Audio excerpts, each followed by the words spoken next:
오늘 저희들이 주신 말씀 가지고서 세상에 기회가 되는 삶이라는 제목으로 함께 말씀 나누도록 하겠습니다. 여러분, 1876년 고종 13년에 강화도 조약의 체결을 시작으로 일본의 우리나라를 향한 침략의 장정은 그 첫걸음을 내딛게 되었습니다.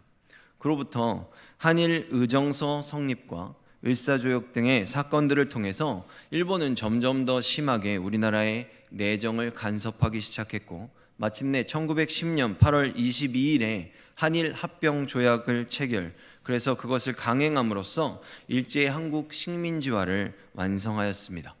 그리고 그 후에 대한제국이 멸망한 이후부터 8월 15일 그 광복절에 이르기까지 우리들은 일제 강점하의 식민 통치를 35년 동안이나 겪었습니다. 이런 일제 한국의 강점이 시작된 이래 전국에 신사가 건립되고 천황에 대한 신상숭배는 끊임없이 강제되어 왔습니다. 주기철 목사님과 또 그 뜻을 같이 하는 일부 목회자들은 신사참배를 강요하는 일본군의 총칼 앞에 당당히 맞섰습니다. 헌데 그런 주기철 목사님이 속해 있던 평양노회는 오히려 주기철 목사님을 제적시키고 평양경찰서의 도움을 받아서 주기철 목사님의 가족과 그 세간을 교회로부터 끌어내고 교회를 폐쇄해버리기까지 하였습니다.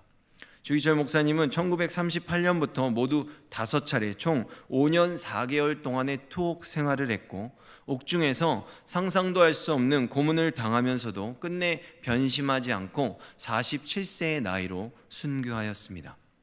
그리고 주기철 목사님이 5번째로 구속되기 직전에 자택에서 자신의 가족들과 20여 명의 평양 산정형 교인들에게 하셨던 마지막 설교의 내용의 일부를 잠시 살펴보면, 우리 주님 날 위해 십자가 고초 당하시고 십자가 지고 돌아가셨는데 나 어찌 죽음이 무섭다고 주님을 모른 채 하리이까.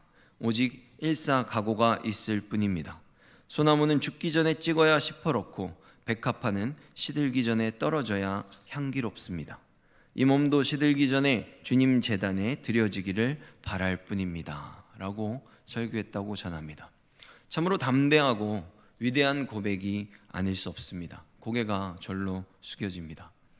주기철 목사님께서 마지막 돌아가실 때 내 여호와 하나님이여 나를 붙잡으소서라고 고백하였는데, 당시 목사님의 얼굴에는 오히려 환한 미소가 드리워져 있었다고 전해지고 있습니다. 여러분, 당시에 많은 기독교인들을 구속하고 신문한 경찰과 검찰의 조서 기록에 의하면 이런 질문과 답들이 오고 갔다고 기록되어 있습니다. 제가 3가지 문답만 해보도록 하겠습니다. 천황폐와 여호와 하나님 둘 중에 누가 더 높고 위대한가? 답입니다. 차원이 다른 관계로 서로 비교의 대상이 아니다. 다시 묻습니다. 너희들이 말하는 세상의 끝날 심판에 과연 천황폐하도 대일본 제국도 심판을 받는가? 답은 하늘 아래 모든 창조물 중 심판을 면할 존재는 없다. 다시 묻습니다. 천황폐하도 과연 피조물이며 원죄를 지었는가? 예수 그리스도 한 분 이외에는 원죄로부터 자유로운 존재가 없다라고 대답했습니다. 여러분 어떠십니까? 이 질문의 내용을 보면 정말로 저희 교회 아동부에 있는 친구들도 이런 질문을 들으면 어찌 보면 웃을 수도 있을 만한, 성경의 성자도 모르는 그런 질문들을 하고 있는 것을 알 수 있습니다. 이런 신문은 애초부터 답이 나올 수 있는 신문이 아니었던 것입니다. 온전한 신앙을 가진 기독교인들이었다면 이런 상황 속에서는 누구나 타협의 여지가 없이 그냥 죽을 수밖에 없었던 것입니다. 저는 노예로부터 신사참배를 하지 않는다는 이유로 목사직을 파직당하고 자신의 곁에 있던 사람들까지도 모두 다 자신을 배반하고 버렸던 그런 처참한 상황 속에서도 독생자를 보내주신 여호와 하나님과 십자가에서 우리의 죄를 위해 모든 고난을 당하신 예수 그리스도를 기억하면서 끝까지 믿음을 지킨 주기철 목사님을 보면서 진정한 성도의 모습은 과연 어떠한 것인가에 대해서 다시 한번 깊이 생각해 보게 되었습니다. 그리고 그 이후에 1992년에 종교계의 노벨상이라고 불리는 템플턴상을 수상한 고 한경직 목사님이 그 수상소감을 말할 때 이렇게 말씀하십니다. 나는 죄인입니다. 나는 이런 상을 받을 자격이 없습니다. 저는 반세기 전에 지었던 신사참배의 죄를 이 자리에서 참회합니다 라고 고백함으로써 눈물 짓고 머리를 숙여 회개하시는 그 모습을 통해 한국 기독교교는 그제서야 신사참배에 대한 회개 운동이 일어나기 시작했습니다.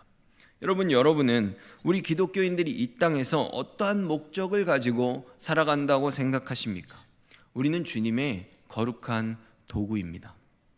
도구는 도구 자신의 의도가 아니라 그 창조되어진 목적에 따라서 주인의 뜻대로 쓰임을 받을 때 그 주인의 마음에 합한 도구가 될 수 있는 것입니다. 여러분들이 연필을 쓰는데 연필이 자기 마음대로 나는 오늘 식칼이 되고 싶다고 자꾸 음식을 자르겠다고 고집하면 그 연필은 소용이 없는 것 아니겠습니까? 바로 우리들의 삶이 쓰임이 그리하다는 것입니다. 그런데 수많은 사람들은 이런 하나님의 마음을 드러내는 국면들을 너무 한쪽으로 치우친 입장에서 소위 너무 밝은 쪽만을 바라보려는 경향이 있습니다. 그것이 무슨 뜻이냐 하면 내가 하나님의 도구로 쓰임을 받을 거야 라고 말하면서 꼭 이 세상에서 성공하고 축복받고 이 세상에서 꼭 잘 드러나는 모습의 그런 도구만 되고 싶어 한다는 것입니다. 그런데 여러분, 하나님의 마음은 꼭 그런 방식으로만 드러나지 않습니다. 때로는 십자가를 지신 예수 그리스도처럼, 때로는 정말 단 한 번의 설교를 하고 돌에 맞아 죽은 스데반처럼, 또 로마의 콜로세움에서 믿음을 지키며 수많은 짐승들의 밥으로 희생되어 갔던 순교자들처럼, 그리고 저희들이 잠시 보았듯이 일본의 총칼 앞에서도 당당하게 여호와 하나님을 신앙했던 주기철 목사님과 같은 희생을 통해서 그 주어진 상황에 따라 어찌 보면 세상적으로 아주 힘이 없고 처참한 모습, 저러고서도 하나님이 있다고 할 수 있나? 라는 그런 희생적인 모습을 통해서도 하나님께 영광을 돌리고 세상의 악함이 우리를 희생시키는 그 사건을 통해서 이 세상의 악을 드러내는 도구로 사용될 수도 있다는 것입니다. 마치 리트머스 시험지와도 같이 악을 드러내는 의의 도구가 되는 것입니다. 여러분, 신사참배, 즉 우상숭배를 하지 않는 목사들을 제명시켰던 한국 교회에서 훗날 이 신사참배에 대한 참회가 가능했던 이유는 세상에서 주는 템플턴 상이라는 큰 상을 타서가 아닙니다. 바로 주님을 향한 고든 신앙을 가지고 믿음을 지키기 위해서 자신의 죽음도 불사했던 하나님의 진실된 자녀들의 온전한 열정과 그 값진 희생을 한국 교회가 기억했기 때문입니다. 그러므로 우리가 끝까지 믿음을 지키며 순교하는 자리에 앉을 것인지, 아니면 반대로 이 세상의 권력에 편승해서 하나님을 배반하고 일단은 살고 보자 라는 그 부끄러운 자리에 앉을 것인지는 우리들의 선택에 달려있는 것입니다. 주님은 이미 환경을 만드셨고 우리들에게 믿음을 다 주셨기 때문입니다. 그래서 하나님께서는 우리들에게 처음부터 마지막 순간에 이를 때까지 행여나 우리들이 그릇된 선택을 하지 않을 수 있도록 진리의 말씀을 통해 끊임없이 올바른 선택의 길을 알려주고 계십니다. 그러나 동시에 사단도 우리들에게 끊임없이 속삭이고 있습니다. 인간의 정욕을 자극하고 무욕을 자격하고 학연, 지연, 그리고 죽음에 대한 두려움까지도 이용해서 우리의 믿음을 무너뜨림으로써 여호와 하나님의 놀라운 사랑, 예수 그리스도의 십자가의 희생을 이 세상 사람들 앞에서 가치 없게 만들어 보이려는, 그렇게 보이게 하려는 끊임없는 시도가 우리들의 삶의 곳곳에 도사리고 있는 것입니다. 오늘의 본문에는 나봇이 나옵니다. 나봇은 지극히 평범한 이스라엘 사람이었습니다. 그는 하나님께서 자신의 조상들에게 허락하신 땅을 일구면서 그냥 열심히 살아온 평범한 신앙인이었습니다. 그런데 어느 날 그에게 한 가지 큰 문제가 발생하게 됩니다. 그것은 바로 이스라엘의 왕 아합이 자기 궁에 가깝게 자리를 잡고 있던 나봇의 포도원을 내 야채를 심는 정원으로 쓰고 싶다면서 그에게 내가 다른 곳에 위치한 더 좋은 포도원을 줄 테니 나와 땅을 바꾸자, 그런 제안을 하는 것입니다. 원한다면 후한 값을 쳐줄 테니 땅을 팔으라는 청을 해온 것이죠. 여러분, 만약 여러분들이라면 어떻게 하시겠습니까? 어느 날 국가의 원수가 찾아와서 아주 많은 돈을 줄 테니까 여러분의 가장 소중한 것을 팔으라 라고 한다면 말입니다. 사실 누구나 이런 상황을 맞이하게 되면 많은 고민을 할 수밖에 없을 것 같습니다. 저도 그럴 것 같아요. 돈을 많이 쳐준다는 것은 이것이 나에게 소중하면 안 바꾸면 그만입니다. 그런데 문제는 그렇게 거절할 수 있는 게 아니라 그것을 제안한 사람이 만일 우리나라에서 가장 큰 권력을 가지고 있는 왕이라면 얘기가 조금 달라질 수도 있기 때문입니다. 왜냐하면 단지 쉽게 거절하는 차원에서 끝나지 않을 가능성이 아주 크기 때문입니다. 그러나 나봇은 그에게 청을 한 사람이 자신의 나라의 왕이라고 할지라도 말씀을 보면 잠시 생각해보고 답을 드리겠습니다 이런 게 아니라 그 자리에서 바로 이런저에 거절합니다. 그 이유는 바로 여호와께서 그것을 금하셨기 때문이다 라는 것입니다. 3절과 4절을 한 번 더 보면 나봇이 아합에게 말하되 내 조상의 유산을 왕에게 주기를 여호와께서 금하실지로다 하니 이스라엘 사람 나봇이 아합에게 대답하여 이르기를 내 조상의 유산을 왕에게 줄 수 없다 하므로 아합이 근심하고 답답하여 왕궁으로 돌아와 침상에 누워 얼굴을 돌리고 식사를 아니하니. 아멘. 그리고 이러한 조치에 대한 이유는 바로 레위기서에 근거하고 있습니다. 25장 23절의 말씀을 보면 땅은 원래 나의 것이므로 너희는 땅을 아주 팔지는 못할 것이다.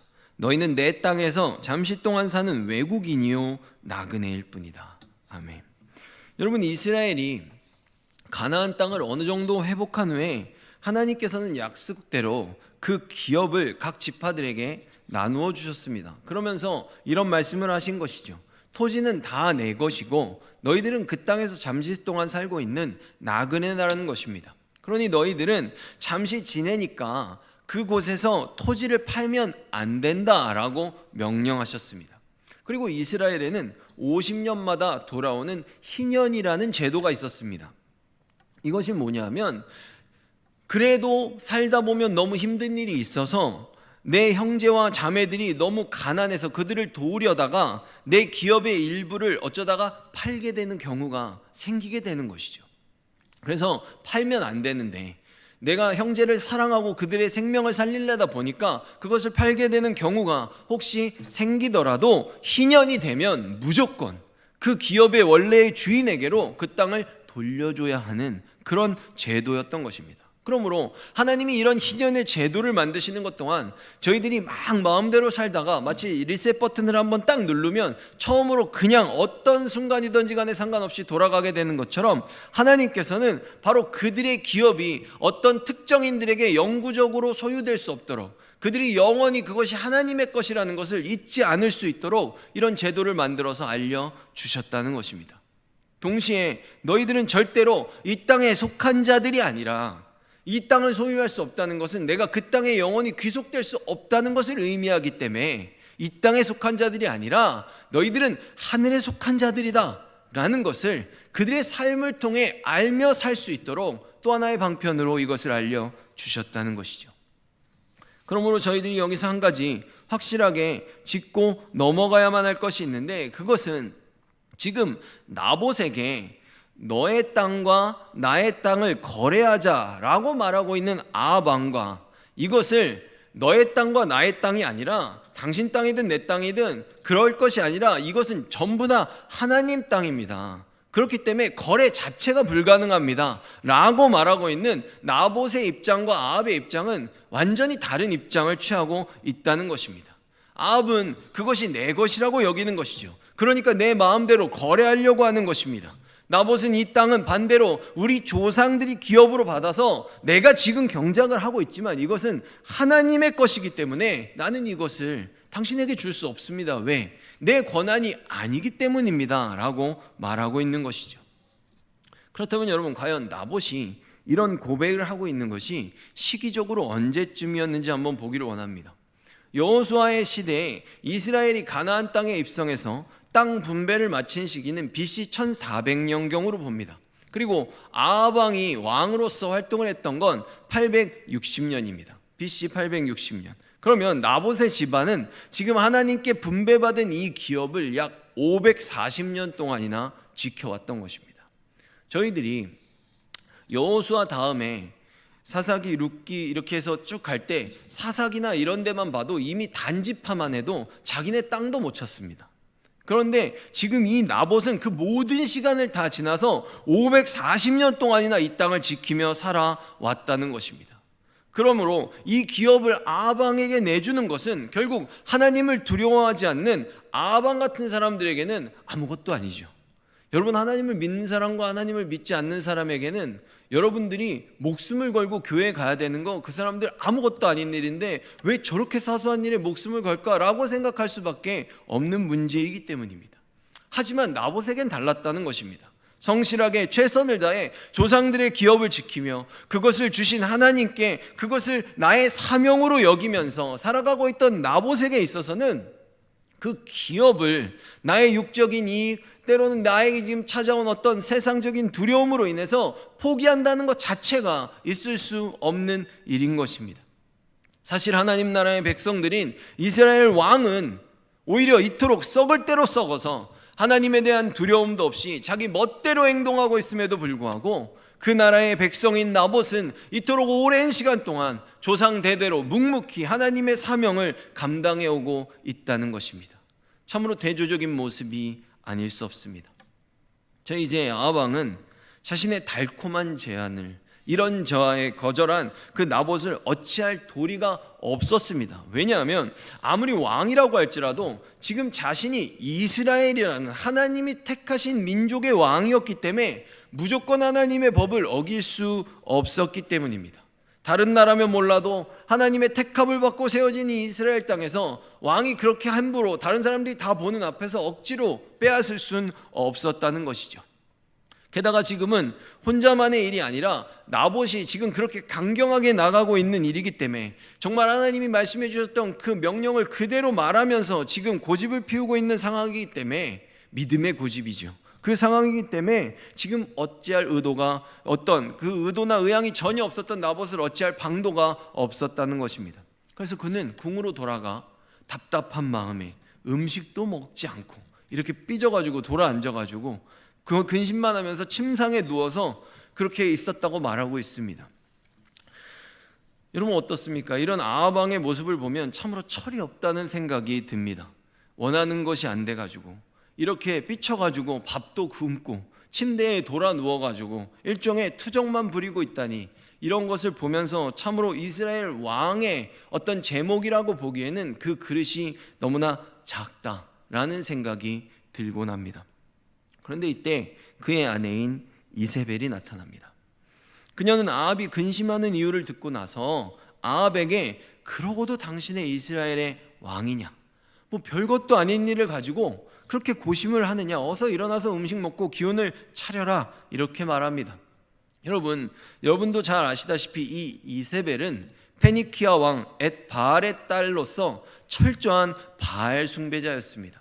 그래서 이스라엘 전역에 바알과 아세라의 산당을 세워서 이스라엘 전역을 우상 숭배의 온상지로 만들고 거기에 더해서 수많은 하나님의 선지자들을 직접 죽인 아주 악한 악명 높은 왕비였습니다. 그래서 그녀는 아하방을 안심시킨 후에 아하방의 이름으로 편지를 쓰고 옥새죠, 왕의 도장을 찍어서 그 편지들을 나봇의 마을에 사는 장로들과 귀족들에게 보냅니다. 그 내용인 즉슨 이렇습니다. 금식일을 선포하고 백성들을 불러 모은 후에 나봇을 높은 자리에 앉히고 비류들 즉 불량배들입니다. 그 두 사람을 나봇의 맞은편에 앉힌 후에 나봇이 하나님과 왕을 욕하는 말을 들었다고 거짓으로 말하게 하라는 것이었습니다. 그래서 하나님을 모욕한 죄로 나봇을 성에서 끌어내어서 돌로 쳐 죽이라는 것이죠. 이세벨의 이런 편지를 받고 난 후에 이스라엘의 그 장로들과 귀족들은 바로 이 이세벨의 명령을 그대로 따랐습니다. 나봇에게 누명을 씌우고 성 밖에서 그를 돌로 쳐 죽였습니다. 그런데 여기서도 만약에 이 이스라엘의 장로들이 나봇처럼 하나님을 향한 올바른 믿음이 있었다면, 아무리 왕의 직인이 찍혀 있었다고 할지라도 나봇도 왕이 직접 찾아온 것 아니겠습니까? 그랬던 것처럼 그 명령에 불복할 수 있었어야만 합니다.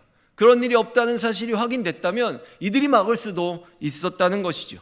그러나 그들은 억울한 나봇의 죽음보다는 나의 안위가 더욱더 중요했기 때문에 그것이 하나님 앞에서 얼마나 큰 죄악인 줄 다 알면서도 그대로 행했던 것입니다.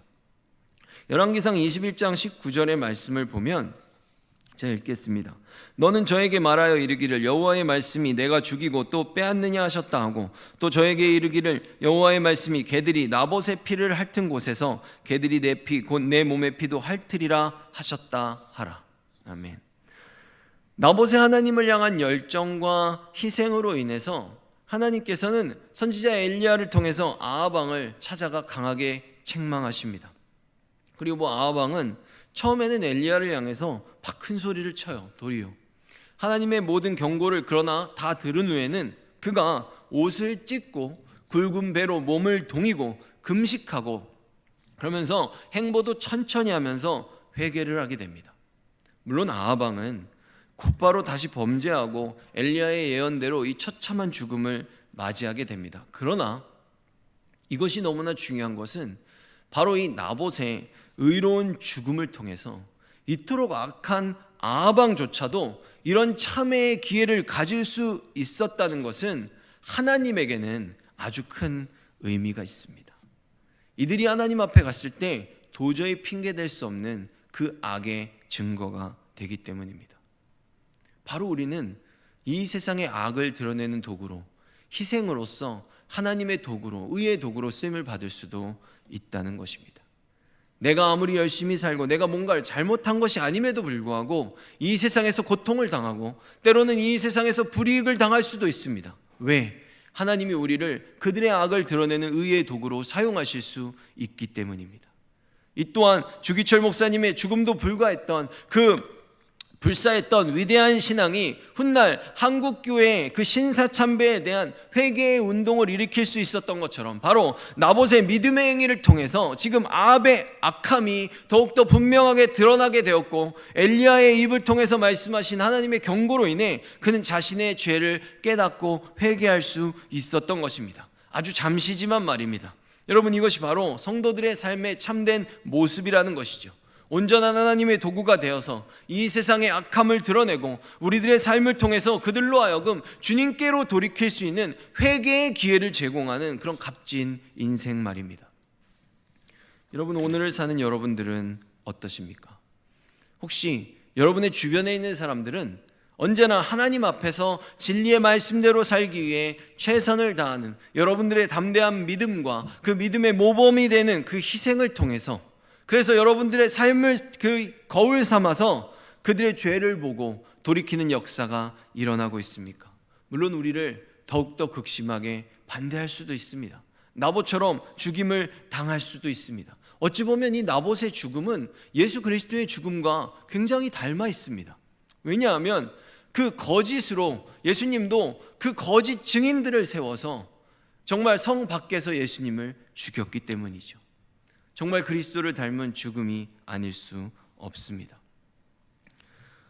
여러분, 우리들이 살아가는 이유는 바로 이것입니다. 어찌할 바를 모르고 갈 길을 잃은 영혼들에게 회개할 수 있는 기회, 하나님이 주시는 그 하늘의 기회가 될 수 있는 값진 희생을 믿음으로 감당함으로써 도저히 어찌할 수 없는 그 죄인들에게 단 한 번이라도 하나님의 참된 생명의 빛을 볼 수 있고 그 빛 앞에서 회개의 무릎을 꿇을 수 있는 기회가 될 수 있는 그런 희생을 우리들은 믿음으로 감당할 수 있기 때문입니다. 이 세상의 빛과 소금과 같이 귀한 인생을 살아가는 것입니다. 너무나 밝은 측면만 볼 것이 아니라 이 세상에 그 나의 희생의 이유를 우리가 굳이 찾아서 내가 뭘 잘못했지? 하나님이 나에게 벌을 주고 계시나? 이것이 아니라 지금 그들의 악을 드러내는 도구로 우리들을 얼마든지 사용하실 수 있다는 것입니다. 그곳에서 행하나 내가 더욱더 큰 피해를 본다고 할지라도 우리들은 나봇의 자리를 떠나서는 안 될 것입니다. 나봇과 같이 또 주기철 목사님과 같이 여러분들의 인생에 찾아온 그 위기를 믿음으로 감당해내심으로써 이 악한 세상을 향해 하나님이 주시는 생명의 기회가 되는 복된 삶을 살아가시기를 진심으로 부탁드립니다.